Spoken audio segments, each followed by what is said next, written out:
अमावस्या की रात थी। हवा सनासन चल रही थी और रात के बीचों बीच चांदनी अपनी पूरी निखार पर थी। उसकी पूरी रोशन धरती को और सुंदर बना रहा था। सुंदरगामापुर गांव में चिड़ियों की खनखनाहट से सुबह होने लगी।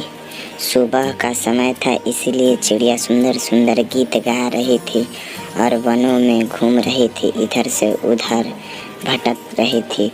सुबह का सूरज अपने चरम सीमा पर था। तभी एक जंगल में एक चिड़िया अपने बच्चे को ढूंढ रही होती है। उस चिड़िया का नाम रानी चिड़िया होती है। रानी चिड़िया अपने बच्चे को आवाज़ लगा रही होती है, नीलम नीलम नीलम तुम कहाँ हो। वह इधर उधर आवाज़ लगाती है, लेकिन उसको कोई भी नहीं दिखाई देता है। वह हताश और परेशान हो जाती है, अपने घोंसले में जाकर बैठ जाती है। हताश उदास हो जाता है, अपने घोंसले में बैठकर इधर से उधर देखने लगती है और नीलम का इंतज़ार करने लगती है, लेकिन नीलम अभी तक नहीं लौटी। वह रोने लगती है, नीलम की याद में रोने लगती है। नीलम मेरी बच्ची तुम कहाँ चले गए। और कुछ देर बाद वह उस जंगल से चली जाती है अपने बच्चे की खोज में। वह अपने बच्चे को खोजने के लिए नदी के तट पर रोने लगती है, बिलबिलाती है और खूब रोती है। नदी से पूछता है, क्या तुमने मेरे बच्चे को देखा। वह पेड़ पौधों से पूछती है, लेकिन कोई भी नीलम का पता नहीं बताती है। और जब सूरज गिर वह पेड़ पौधे से पूछती है, क्या तुमने मेरे बच्चे को देखा है। तो पेड़ पौधा बोलती है कि नहीं, मैंने तुम्हारे बच्चे को नहीं देखा है। देखो वह यहीं कहीं भटक रहा होगा। वह बहुत ही ढूंढती है, लेकिन उसका बच्चा नहीं मिलता है।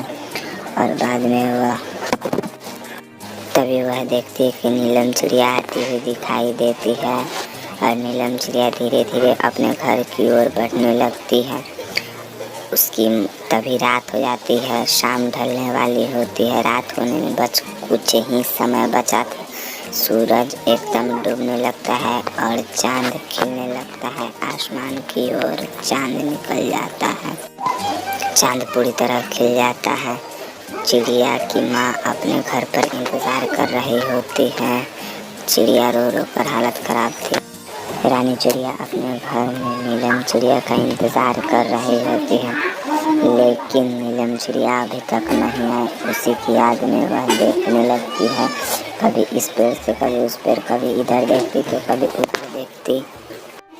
तभी नीलम चिड़िया बाहर से आती हुई दिखाई देती है। वह घर की ही ओर आ रही थी। रानी चिड़िया बेकार में ही दुखी हो रही थी। वह नीलम चिड़िया अपने घर की तरफ आ रही दिखाई देती है। फिर भी